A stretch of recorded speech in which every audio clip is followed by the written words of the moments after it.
ಇತಿಹಾಸದಲ್ಲಿಯೇ ಮೊದಲ ಆಂಗ್ಲ ಮಾಧ್ಯಮ ಶಾಲೆ ಎನ್ನುವಂತಹ ಹೆಗ್ಗಳಿಕೆಗೆ ಪಾತ್ರವಾದಂತಹ ಏಕೈಕ ಸಂಸ್ಥೆ ಇದ್ರೆ ಅದು ಜೆಸಿ ಇಂಟರ್ನ್ಯಾಷನಲ್ ಆಂಗ್ಲ ಮಾಧ್ಯಮ ಶಾಲೆ.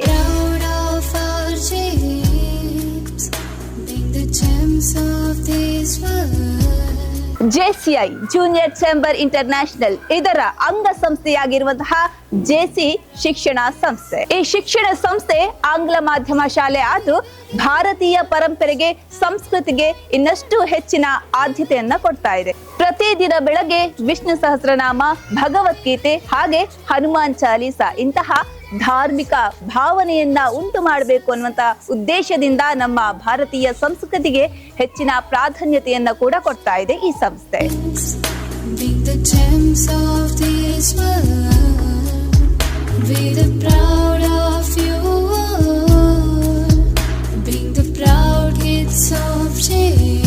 ಪಠ್ಯದ ಜೊತೆಗೆ ಪಠ್ಯೇತರ ಕಲಿಕೆಗೂ ಆದ್ಯತೆ. ಕ್ರೀಡೆಗೆ ವಿಶಾಲವಾದ ಮೈದಾನ, ಶಾಸ್ತ್ರೀಯ ಸಂಗೀತ, ಭರತನಾಟ್ಯ, ಯಕ್ಷಗಾನ, ಸೆಮಿ ಕ್ಲಾಸಿಕಲ್, ಚೆಂಡೆ, ಯೋಗ, ಕರಾಟೆ, ಡ್ರಾಯಿಂಗ್, ಸಂಸ್ಕೃತ ಹಾಗೂ ಇನ್ನಿತರ.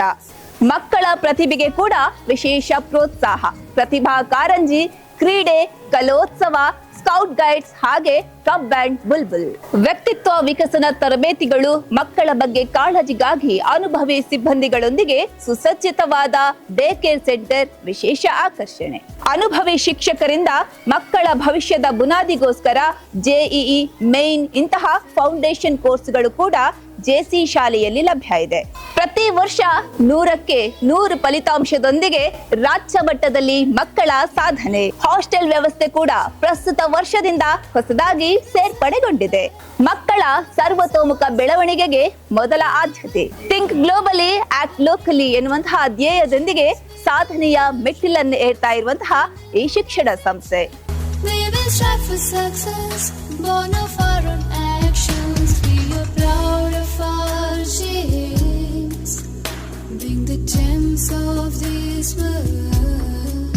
ಜೆಸಿ ಶಾಲೆ ಈ ಎಲ್ಲ ಸವಾಲುಗಳನ್ನ ಮೆಟ್ಟಿಕೊಂಡು ಮುಂದೆ ಹೋಗ್ತಾ ಉಂಟು. ಯಾವಾಗ್ಲೂ ನೇರ ದಾರಿಯಲ್ಲಿ ಹೋಗುವುದಂತ ಹೇಳಿದ್ರೆ ಅದು ಕಷ್ಟಕರವಾದಂತಹ ದಾರಿ. ಆ ಕಷ್ಟಕರವಾದಂತಹ ದಾರಿಯನ್ನ ಇವತ್ತು ಜೆಸಿ ಶಾಲೆ ಆಯ್ಕೆ ಮಾಡಿಕೊಂಡಿದೆ. ಶಿಕ್ಷಣ ಇಲಾಖೆ ನಿರ್ಧರಿಸಿದಂತಹ ಪಠ್ಯಗಳು ಏನುಂಟು ಅವುಗಳ ಉದ್ದೇಶ ಏನಂತ ಹೇಳಿದ್ರೆ ಮಕ್ಕಳಿಗೆ ಅಕ್ಷರಾಭ್ಯಾಸವನ್ನ ಮಾಡಿಸುವಂಥದ್ದು. ಆ ನಂತರ ಸೀಮಿತ 6 ಪಠ್ಯಗಳ ಬಗ್ಗೆ ಅವರನ್ನ ಫಲಿತಾಂಶಕ್ಕೆ ತಯಾರು ಮಾಡಿಕೊಳ್ಳುವಂಥದ್ದು. ಆದರೆ ಇದು ಶಿಕ್ಷಣ ಅಲ್ಲ. ಜೆಸಿ ಶಾಲೆ ಇವತ್ತು ಮಕ್ಕಳನ್ನ ಜೀವನದ ಸವಾಲುಗಳನ್ನ ಎದುರಿಸೋಸ್ಕರ ತಯಾರು ಮಾಡ್ತಾ ಉಂಟು.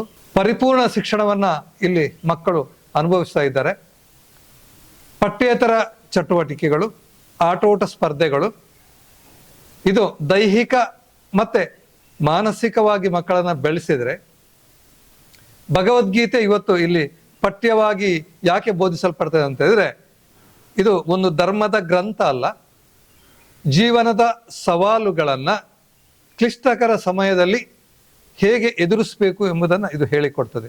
ಮಕ್ಕಳನ್ನ ಸಣ್ಣ ಪ್ರಾಯದಲ್ಲೇ ಇದಕ್ಕೆ ತಯಾರು ಮಾಡಿದರೆ ಭಗವದ್ಗೀತೆಯನ್ನ ಅವರು ಕಲಿಯುತ್ತಾರೆ. ಮುಂದೆ ಅವರಿಗೆ ಉಪಯೋಗಕ್ಕೆ ಬೇಕಾದಾಗ ಅದನ್ನು ಅನುಭವಿಸುತ್ತಾರೆ. ಆ ಮೂಲಕ ಜೀವನದಲ್ಲಿ ಅವರು ಎದ್ದು ಕಾಣ್ತಾರೆ. ಇನ್ನು ಜೆಸಿ ಶಾಲೆ ವಿಶೇಷತೆ ಅಂತ ಹೇಳಿದ್ರೆ ಜೆಸಿ ಶಾಲೆ ಜೆಸಿ ಸಂಸ್ಥೆಯಿಂದ ಪ್ರವರ್ತಿಸಲ್ಪಟ್ಟಿದೆ. ಜೆಸಿ ಸಂಸ್ಥೆಯ ಉದ್ದೇಶ ವ್ಯಕ್ತಿತ್ವ ವಿಕಸನ. ಆ ವ್ಯಕ್ತಿತ್ವಕ್ಕೆ ವಿಕಸನಕ್ಕೆ ಬೇಕಾದಂತಹ ಎಲ್ಲ ಥಿಯರಿ ಮತ್ತೆ ಪ್ರಾಕ್ಟಿಕಲ್ ತರಬೇತಿಗಳು ಈ ಶಾಲೆಯಲ್ಲಿ ಮಕ್ಕಳಿಗೆ ಸಿಗ್ತದೆ. ಅದು ನಾಯಕತ್ವ ಇರಬಹುದು, ಗುರಿ ನಿರ್ಧಾರ ಇರಬಹುದು, ಅಥವಾ ಪರಿಣಾಮಕಾರಿ ಸಂವಹನ ಇರಬಹುದು, ಮಾನವೀಯ ಸಂಬಂಧಗಳಿರಬಹುದು. ಹೀಗೆ ಬೇರೆ ಬೇರೆ ವಿಷಯಗಳ ಬಗ್ಗೆ ಜೀವನದಲ್ಲಿ ಏನು ಬೇಕು, ಯಾವ ಸ್ಟೆಪ್ಪಲ್ಲಿ ಹೇಗೆ ಹೋಗಬೇಕು, ಅಥವಾ ಪರೀಕ್ಷೆಯನ್ನು ಎದುರಿಸೋದು ಹೇಗೆ ಯಾವುದೇ ಟೆನ್ಷನ್ ಇಲ್ಲದೆ, ಅಥವಾ ಮುಂದೆ ಇಂಟರ್ವ್ಯೂ ಅನ್ನು ಎದುರಿಸೋದು ಹೇಗೆ, ಸಮುದಾಯದೊಂದಿಗೆ ಹೇಗಿರಬೇಕು, ಎಲ್ಲ ವಿಷಯಗಳನ್ನ ಮಕ್ಕಳಿಗೆ ಒಬ್ಬ ಅತ್ಯುತ್ತಮ ಪರಿಣಾಮಕಾರಿ ತರಬೇತುದಾರರು ಮಾತ್ರ ಅಲ್ಲ, ಉತ್ತಮ ಭಾಷಣಕಾರರು ಅವರ ಮೂಲಕ ತಿಳುವಳಿಕೆ ಹೇಳ್ತಾ ಪ್ರತಿ ದಿವಸ ಅವರಿಗೆ ಅದನ್ನು ಪ್ರಾಕ್ಟಿಕಲ್ ಆಗಿ ಕೂಡ ಮಾಡಿಸ್ತಾ ಮಕ್ಕಳು ಆ ರೀತಿ ಪ್ರಾಕ್ಟಿಕಲ್ ಆಗಿ ಬೆಳೆಯುವಂತಹ ಒಂದು ವಾತಾವರಣ ಇಲ್ಲಿ ಇದೆ. ಇನ್ನು ವಿಶೇಷತೆ ಏನಂತ ಹೇಳಿದ್ರೆ ನಮ್ಮ ಡೇ ಕೇರ್ ಅಂತ ಹೇಳಿದ ಕೂಡಲೇ ಎಲ್ಲರ ಮನಸ್ಸಿಗೆ ಬರುವಂಥದ್ದು ಏನಂತ ಹೇಳಿದ್ರೆ ಮಕ್ಕಳನ್ನ ಆಟ ಆಡಿಸುವಂತಹ ಮತ್ತು ಮಕ್ಕಳನ್ನ ಮಲಗಿಸುವಂತಹ ಒಂದು ಸೆಂಟರ್ ಅಂತೇಳಿ ಯೋಚನೆ ಮಾಡ್ತಾರೆ. ಆದರೆ ನಮ್ಮ ಡೇ ಕೇರ್ನ ವಿಶೇಷತೆ ಏನಂತಂದ್ರೆ ಆ ಎಲ್ಲ ವ್ಯವಸ್ಥೆಗಳು ಉಂಟು. ಬಹಳ ಯಾವುದು ಸ್ವಚ್ಛವಾದಂತಹ ಒಂದು ವಾತಾವರಣ ಅಲ್ಲಿ ಉಂಟು. ಆದರೆ ಇಲ್ಲಿ ಮಕ್ಕಳನ್ನ ನೋಡ್ಕೊಳ್ಳುವವರು ಒಬ್ಬರು ಯಾರೋ ಆಯಾ ಅಥವಾ ಡಿ.ಎಡ್ ಆದಂತಹ ಶಿಕ್ಷಕಿ ಅಲ್ಲ. ಈ ಎಲ್ಲ ಅನುಭವದೊಂದಿಗೆ ಇರುವಂತಹ ಒಬ್ಬ ಮಕ್ಕಳ ತಜ್ಞರೊಂದಿಗೆ 10 ವರ್ಷ ಕೆಲಸ ಮಾಡಿದಂತಹ ಒಬ್ಬ ನರ್ಸಿಂಗ್ ತರಬೇತಿಯನ್ನು BSc ನರ್ಸಿಂಗ್ ತರಬೇತಿಯನ್ನು ಮುಗಿಸಿದಂತಹ ಒಬ್ಬರು ಅನುಭವಿ ನರ್ಸ್. ಅವರ ವಿಶೇಷತೆ ಏನಂತ ಹೇಳಿದ್ರೆ ಎಂದೂ ಕೂಡ ಅವರು ಮಕ್ಕಳೊಂದಿಗೆ ತಾಳ್ಮೆಯನ್ನು ಕಳ್ಕೊಳ್ಳುವುದಿಲ್ಲ. ಮಕ್ಕಳನ್ನ 4 ಗೋಡೆ ಒಳಗೆ ಹಾಕಿಕೊಂಡು ಅಲ್ಲಿ ನಿದ್ದೆ ಮಾಡಿಸಿದ್ರೆ ಆಯ್ತು, ನನ್ನ ಕೆಲಸ ಮುಗಿಸಿದ್ರೆ ಅಂತ ನೋಡ್ಕೊಳ್ಳೋದಿಲ್ಲ. ವಿಶಾಲವಾದಂತಹ ಅಲ್ಲಿ ಎಲ್ಲಿಯೂ ಕೂಡ ಮಕ್ಕಳಿಗೆ ಹೋಗ್ಲಿ, ಅಲ್ಲಿ ಗ್ರೌಂಡ್ ಉಂಟು ವಿಶಾಲವಾದಂತಹ, ಅಲ್ಲಿಗೆ ಓಡ್ತಾರೆ. ಅನಂತರ ಬೇರೆ ಬೇರೆ ಕ್ಲಾಸ್ಗಳಿಗೆ ಹೋಗ್ತಾರೆ, ಮಕ್ಕಳೊಂದಿಗೆ ಆಡ್ತಾರೆ. ಎಲ್ಲ ಹೊತ್ತಿನಲ್ಲಿಯೂ ಕೂಡ ಅವರು ತಾಳ್ಮೆಯಿಂದ ಆ ಮಕ್ಕಳೊಂದಿಗೆ ಬೆರೆಯುವಂತಹ ಅನಂತರ ಅವರೊಂದಿಗೆ ಕಲಿಯುವಂತಹ ವಾತಾವರಣವನ್ನು ಅವರು ಕಲ್ಪಿಸಿಕೊಟ್ಟಿದ್ದಾರೆ. ಇದು ನಮ್ಮ ಡೇ ಕೇರ್ನ ವಿಶೇಷತೆ. ಅದೇ ರೀತಿ ಹಾಬಿ ಕ್ಲಾಸುಗಳು. ಈ ಹಾಬಿ ಕ್ಲಾಸುಗಳನ್ನ ಯಾಕೆ ಪ್ರಾರಂಭ ಮಾಡಿದಂತೆ, ಬಹಳ ಹಿಂದಿನಿಂದಲೇ JC ಭರತನಾಟ್ಯ ಶಾಲೆ, JC ಹಿಂದೂಸ್ತಾನಿ ಮತ್ತು ಕರ್ನಾಟಕ ಸಂಗೀತ ಶಾಲೆ, ಈ ಶಾಲೆಗಳನ್ನ ಪ್ರಾರಂಭಿಸಿದ ಪ್ರಥಮ ಕೀರ್ತಿ ನಮ್ಮ JC ಶಾಲೆಗೆ ಸಲ್ತದೆ. ಇವತ್ತು ನಮ್ಮ ಶಾಲೆಯಲ್ಲಿಯೇ ಎಲ್ಲ 8 ಜನ ಬೇರೆ ಬೇರೆ ವಿಷಯಕ್ಕೆ ಸಂಬಂಧಪಟ್ಟಂತಹ ತರಬೇತರನ್ನ ಕರೆಸಿ ಅವರಿಗೆ ಹಾಬಿ ಕ್ಲಾಸ್ಗಳ ತರಬೇತಿಯನ್ನು ಕೊಡುವಂಥದ್ದು ಮಾಡ್ತಾ ಇದೆ. ಅದರಲ್ಲಿ ಬೇರೆ ಬೇರೆ 8 ವಿಷಯಗಳಿದೆ. ಅದು ಶಾಸ್ತ್ರೀಯ ಸಂಗೀತ ಇರಲಿ ಅಥವಾ ಭರತನಾಟ್ಯ ಇರಲಿ, ಲಘು ಶಾಸ್ತ್ರೀಯ ನೃತ್ಯ ಇರಲಿ, ಚಿತ್ರಕಲೆ ಇರಲಿ ಅಥವಾ ಚಂಡೆ ವಾದನ, ಮದ್ದಳೆ ವಾದನ, ಮತ್ತೆ ಭಾಗವತಿಕೆ, ಚೆಸ್, ಹೀಗೆ ಬೇರೆ ಬೇರೆ ತರಬೇತಿಗಳನ್ನ ನಮ್ಮ ನುರಿತ ಅನುಭವಿ ತರಬೇತರು ಕೊಡ್ತಾ ಇದ್ದಾರೆ. ಆ ಮೂಲಕ ಮಕ್ಕಳಿಗೆ ಬೆನಿಫಿಟ್ ಏನಂತಂದ್ರೆ ಶಾಲೆಯಿಂದ ಇದರಿಂದ ಸಿಗುವುದು ಅಂತ ಹೇಳಿದ್ರೆ, ಹೊರಗೆ ಮಕ್ಕಳನ್ನ ಯಾವುದೇ ಈ ಕ್ಲಾಸ್ಗಳಿಗೆ ಕರ್ಕೊಂಡು ಹೋದಾಗ ಮನೆಯಿಂದ ಅಲ್ಲಿಗೆ ಅರ್ಧ ಗಂಟೆ, 1 ಗಂಟೆ, 2 ಗಂಟೆ ಹೋಗ್ಬೇಕು. ಕೆಲವು ಸಲ ಅಲ್ಲಿ ಯಾವುದು ಪೇರೆಂಟ್ಸ್ ಹೇಳಿದಂತಹ ಮಾತು ಏನಂತ ಹೇಳಿದ್ರೆ ಅಲ್ಲಿಗೆ ಹೋದಾಗ ಅವರು ಇರುವುದಿಲ್ಲ, ವಾಪಸ್ ಬರ್ತಾರೆ. ಆದ್ರೆ ನಮ್ಮ ತರಬೇತರು ಸರಿಯಾದಂತಹ ಸಮಯಕ್ಕೆ ಬರ್ತಾರೆ. ಪೇರೆಂಟ್ಸ್ಗಳಿಗೆ ಕರ್ಕೊಂಡು ಹೋಗಂತ ಟೆನ್ಷನ್ ಇರುವುದಿಲ್ಲ. ಶಿಕ್ಷಕರು ಸರಿಯಾದಂತಹ ರೀತಿಯಲ್ಲಿ ಮಕ್ಕಳನ್ನಲ್ಲಿ ನಿರ್ವಹಣೆ ಮಾಡ್ತಾರೆ. ಆನಂತರ ಸ್ಕೂಲ್ ಡೇ ಅಥವಾ ಬೇರೆ ಬೇರೆ ನಮ್ಮ ಸಂದರ್ಭದಲ್ಲಿ ವಿಶೇಷವಾಗಿ ನಮ್ಮ ಯಾವುದು ಹಬ್ಬ ಹರಿದಿನಗಳನ್ನು ಕೂಡ ಶಾಸ್ತ್ರೀಯಬದ್ಧವಾದಂತಹ ರೀತಿಯಲ್ಲಿ ಇಲ್ಲಿ ಮಕ್ಕಳಿಗೆ ಅದರ ಅನುಭವ ಆಗ್ಬೇಕಂತೇಳಿ ಆಚರಿಸ್ತೇವೆ. ಆವಾಗ ಇಲ್ಲಿ ಏನು ಮಕ್ಕಳು ಕಲ್ತಿದ್ದಾರೆ ಹಾಬಿ ಕ್ಲಾಸ್ಗಳಲ್ಲಿ ಅದನ್ನ ಅಲ್ಲಿ ಅವರು ಪ್ರಯೋಗ ಮಾಡ್ತಾರೆ. ಹೀಗೆ ಥಿಯರಿ ಮತ್ತೆ ಪ್ರಾಕ್ಟಿಕಲ್ ಎರಡೂ ಕೂಡ ಇಲ್ಲಿ ಮಕ್ಕಳಿಗೆ ಪ್ರತಿಯೊಂದು ವಿಷಯದಲ್ಲಿ ಸಿಗ್ತದೆ ಅಂತೇಳಿ ಹೇಳಿಕೆ ಬಹಳ ಸಂತೋಷ ಪಡ್ತಾ ಇದ್ದೇನೆ. ಹಾಗಾಗಿ ನಾವು ಮಕ್ಕಳನ್ನ ಎಷ್ಟು ಜನರನ್ನ ವೈದ್ಯರು ಮಾಡಿದ್ದೇವೆ ಅದನ್ನು ಇಂಪಾರ್ಟೆಂಟ್ ಅಲ್ಲ, ಎಷ್ಟು ಜನ ಇಂಜಿನಿಯರ್ಸ್ ಮಾಡಿದ್ದೆ ಅದನ್ನು ಇಂಪಾರ್ಟೆಂಟ್ ಅಲ್ಲ. ಈ ಎಲ್ಲವನ್ನ ಮಾಡಿದ್ರೂ ಕೂಡ ಅವರು ಎಷ್ಟು ಸಮಾಜದಲ್ಲಿ ನಾಯಕತ್ವ ಗುಣಗಳನ್ನು ಬೆಳೆಸಿಕೊಂಡಿದ್ದಾರೆ, ಎಷ್ಟು ಯಶಸ್ವಿಯಾಗಿದ್ದಾರೆ, ಅದು ಬಹಳ ಇಂಪಾರ್ಟೆಂಟ್. ಕೇವಲ ಅವರ ಉದ್ಯಮ ಕ್ಷೇತ್ರದಲ್ಲಿ ಅಥವಾ ಸೇವಾ ಕ್ಷೇತ್ರದಲ್ಲಿ ಯಶಸ್ವಿ ಆಗುವುದಲ್ಲ, ಜೀವನದಲ್ಲಿ ಕೂಡ ಯಶಸ್ವಿಯಾಗಿ ಇವತ್ತಿನ ಸವಾಲು ಏನಂತ ಹೇಳಿದ್ರೆ, ಪ್ರತಿಯೊಬ್ಬ ಪೋಷಕರಿಗೆ ತಮ್ಮ ಎಲ್ಲ ದುಡ್ಡನ್ನ ಖರ್ಚು ಮಾಡಿ ಮಕ್ಕಳನ್ನ ಬೆಳೆಸ್ತಾರೆ. ಆದ್ರೆ ಕೊನೆಗೆ ಅದೇ ಮಕ್ಕಳು ಏನು ಉದ್ಯಮ ಕ್ಷೇತ್ರಕ್ಕೆ ಬಂದಾಗ ಪೇರೆಂಟ್ಸ್ಗಳನ್ನ ಬದಿಗೆ ಹಾಕ್ತಾರೆ. ಹಾಗಾಗಬಾರ್ದು ಎಂಬಂತಹ ಉದ್ದೇಶದಿಂದ ಮಕ್ಕಳನ್ನ ಬಗ್ಗಿಸುವಂತಹ ಕೆಲಸವನ್ನು, ಅಂದ್ರೆ ಯಾವುದರಲ್ಲಿ ಬಗ್ಗಿಸ್ಬೇಕು ಆ ಬಗ್ಗಿಸುವಂತಹ ಕೆಲಸ ಅಂತ ಹೇಳಿದ್ರೆ, ಬಗ್ಗೆ ನಮಸ್ಕಾರ ಮಾಡುವಂಥದ್ದು ಅಂತ ಹೇಳಿದ್ರೆ ತನ್ನ ಈಗೋವನ್ನ ನಾನು ಕಳ್ಕೊಳ್ಳುವಂಥದ್ದು ಒಂದು. ಆನಂತರ ಪೋಷಕರೊಂದಿಗೆ ಕೂತ್ಕೊಂಡು ಸಂವಹನ ಮಾಡಿ ಏನಂದ್ರೆ ಅವರು ಕೂತ್ಕೊಂಡು ಸಂವಹನ ಮಾಡಿದಾಗ ಏನಾಗ್ತದೆ, ಅವರ ಬಾಂಧವ್ಯ ಬಹಳ ಹತ್ತಿರ ಬರ್ತದೆ. ಆ ಬಾಂಧವ್ಯ ಹತ್ತಿರ ಬಂದಾಗ ಪೋಷಕರನ್ನು ಕೂಡ ಅವರು ಸರಿಯಾದಂತಹ ರೀತಿಯಲ್ಲಿ ನೋಡ್ತಾರೆ. ಈ ಎಲ್ಲ ಏನು ಬೇಕು ವ್ಯವಸ್ಥೆಗಳು ಆ ಎಲ್ಲವನ್ನ ಮಕ್ಕಳಿಗೆ ನಾವು ಇವತ್ತು ಕೊಡ್ತೇವೆ ಅಂತೇಳಿ ಹೇಳಿಕೆ ಬಹಳ ಸಂತೋಷ ಪಡ್ತಾ ಇದ್ದೇವೆ. ಸ್ಪರ್ಧಾತ್ಮಕ ಯುಗದಲ್ಲಿಯೂ ಕೂಡ ಮಕ್ಕಳು ಇವತ್ತು ಸರಿಯಾದಂತಹ ರೀತಿಯಲ್ಲಿ ಸ್ಪರ್ಧೆಯನ್ನು ಎದುರಿಸಬೇಕು ಎಂಬಂತಹ ಉದ್ದೇಶದಿಂದ ಇವತ್ತು ಕೋಚಿಂಗ್ ಬಹಳ ಇಂಪಾರ್ಟೆಂಟ್ ಅನ್ನ ಪಡೀತಾ ಇದೆ.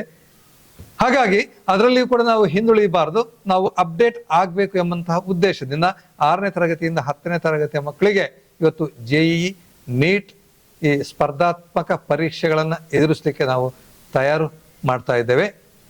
ಆನಂತರ ಇನ್ನು ಏನು ಸ್ಪರ್ಧಾತ್ಮಕ ಯುಗದಲ್ಲಿ ತಯಾರಾಗಲಿಕ್ಕೆ ಏನೆಲ್ಲ ಮಕ್ಕಳಿಗೆ ಬೇಕು ಆ ಎಲ್ಲ ವಿಷಯಗಳನ್ನು ಅಧ್ಯಯನ ಮಾಡಿ ಬೇರೆ ಬೇರೆ ಕಡೆ ಭೇಟಿ ನೀಡಿ ಅಧ್ಯಯನ ಮಾಡಿ ಅನಂತರ ನುರಿತ ತಜ್ಞರೊಂದಿಗೆ ಅವರನ್ನು ಸಂವಹನ ನಡೆಸಿ ಅವರ ಅನುಭವಗಳೊಂದಿಗೆ ಪ್ರತಿಯೊಂದನ್ನು ಕೂಡ ನಾವು ಇಲ್ಲಿ ಇಂಪ್ಲಿಮೆಂಟ್ ಮಾಡ್ತಾ ಇದ್ದೇವೆ ಅಂತ ಹೇಳಲಿಕ್ಕೂ ಕೂಡ ಬಹಳ ಸಂತೋಷ ಪಡ್ತಾ ಇದ್ದೇನೆ. ಅಪ್ಡೇಷನ್ ಎಂಬುದು ಬಹಳ ಇಂಪಾರ್ಟೆಂಟ್. ಇನ್ನು ವಿಶೇಷವಾಗಿ ಏನಂತ ಹೇಳಿದ್ರೆ ತುಂಬಾ ಜನ ನಮ್ಮ ಶಾಲೆಯ ಈ ಏನು ಕಾರ್ಯಕ್ರಮಗಳನ್ನ ನಮ್ಮ ಶಿಕ್ಷಕಿದ್ದಾರೆ ವಂದನಾ ಅಂತೇಳಿ ಅವರ ಸೋಷಿಯಲ್ ಮೀಡಿಯಾದ ಮೂಲಕ ಬೇರೆ ಬೇರೆ ಕಡೆಯಿಂದ ನೋಡ್ತಾ ಇದ್ದಾರೆ. ಅವರು ನಮ್ಮನ್ನ ಸಂಪರ್ಕ ಮಾಡ್ತಾ ಇದ್ದಾರೆ ಏನಂತ ಹೇಳಿದ್ರೆ, ನಿಮ್ಮ ಶಾಲೆಯಲ್ಲಿ ಈ ರೀತಿಯ ಒಂದು ಚೆನ್ನಾಗಿ ಇರುವಂತಹ ಒಂದು ವಾತಾವರಣ ಉಂಟು, ನಮ್ಮ ಮಕ್ಕಳಿಗೂ ಕೂಡ ಒಂದು ಅವಕಾಶ ಸಿಗ್ಬಹುದಾ ಅಂತೇಳಿ. ಆದ್ರೆ ದೂರದ ಮಕ್ಕಳಿಗೆ ಇಲ್ಲಿ ಹಾಸ್ಟೆಲ್ ವ್ಯವಸ್ಥೆ ಇರಲಿಲ್ಲ. ಹಾಗಾಗಿ ಈ ವರ್ಷದಿಂದ ಆ ವ್ಯವಸ್ಥೆಯನ್ನು ಕೂಡ ನಾವು ಪ್ರಾರಂಭ ಮಾಡಿದ್ದೇವೆ. ಅದರ ಉಪಯೋಗಗಳನ್ನು ಕೂಡ ನೀವು ಪಡೆಯಿರಿ. ಖಂಡಿತ ಅಲ್ಲಿಯೂ ಕೂಡ ಹಾಸ್ಟೆಲ್ ವ್ಯವಸ್ಥೆಯಲ್ಲಿ ಕೂಡ ಯಾವುದೇ ನ್ಯೂನತೆ ಬಾರದಂತಹ ರೀತಿಯಲ್ಲಿ ನಾವು ಅದನ್ನ ನಿರ್ವಹಿಸ್ತೇವೆ ಎಂಬಂತಹ ಒಂದು ವಿಶ್ವಾಸವನ್ನು ಎಲ್ಲ ಪೋಷಕರಿಗೆ ನಾವು ಕೊಡ್ತಾ ಇದ್ದೇವೆ. ಈ ಎಲ್ಲ ಸಾಧನೆಗಳಿಗಾಗಿ ನಾವು ಯಾವತ್ತೂ ಕೂಡ ಪ್ರಶಸ್ತಿಗಳನ್ನು ಬಯಸಿಲ್ಲ.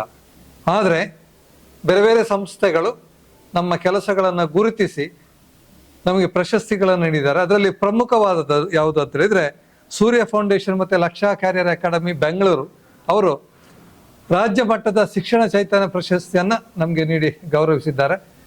ಅದೇ ರೀತಿ ಭಗವದ್ಗೀತೆಯ ಕೆಲಸಕ್ಕೋಸ್ಕರ ಶ್ರೀಕೃಷ್ಣ ಮಠದ ಪುತ್ತಿಗೆ ಪೀಠಾಧೀಶರು ಶ್ರೀಕೃಷ್ಣ ಗೀತಾನುಗ್ರಹ ಪ್ರಶಸ್ತಿಯನ್ನು ಕೂಡ ನೀಡಿ ನಮ್ಮ ಶಾಲೆಯನ್ನ ಗೌರವಿಸಿದ್ದಾರೆ. ಇಷ್ಟು ಮಾತ್ರವಲ್ಲದೆ ನಮ್ಮ ಕೆಲವು ವಿದ್ಯಾರ್ಥಿಗಳು ಫುಟ್ಬಾಲ್ನಲ್ಲಿ ರಾಷ್ಟ್ರ ಮಟ್ಟದ ತಂಡಕ್ಕೂ ಕೂಡ ಈ ವರ್ಷ ಆಯ್ಕೆಯಾಗಿದ್ದಾರೆ.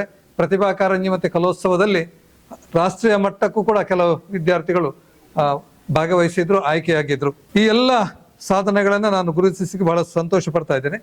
ಇನ್ನು ಏನಂತ ಹೇಳಿದ್ರೆ, ನಮ್ಮ ಶಾಲೆಯಲ್ಲಿ ಒಂದು ಕ್ರಿಯಾಶೀಲ ಸೃಜನಶೀಲ ಶಿಕ್ಷಣ ತಂಡ ಬಹಳ ಬದ್ಧತೆಯಿಂದ ಕೆಲಸ ಮಾಡ್ತಾ ಉಂಟು. ಇದಕ್ಕಿಂತಲೂ ಮಿಗಿಲಾಗಿ ಎಲ್ಲ ಮಕ್ಕಳನ್ನು ಬಹಳ ಪ್ರೀತಿಯಿಂದ ನೋಡಿಕೊಳ್ಳುವಂತಹ ಒಂದು ಟೀಚರ್ಸ್ಗಳ ತಂಡವೇ ನಮ್ಮಲ್ಲಿ ಕೆಲಸ ಮಾಡ್ತಾ ಉಂಟು. ಅದರಲ್ಲೂ ವಿಶೇಷವಾಗಿ 2 PhD ಡಾಕ್ಟರೇಟ್ಗಳಿದ್ದಾರೆ, MPhil ಮಾಡಿದಂತಹ ಟೀಚರ್ಸ್ ಇದ್ದಾರೆ, MSc double post graduate teachers ಇದ್ದಾರೆ. ಇವರೆಲ್ಲರೂ ಕೂಡ ಬಹಳ ಚೆನ್ನಾಗಿ ಶಾಲೆಯ ಅಭಿವೃದ್ಧಿಗೋಸ್ಕರ ದುಡಿತಾ ಇದ್ದಾರೆ.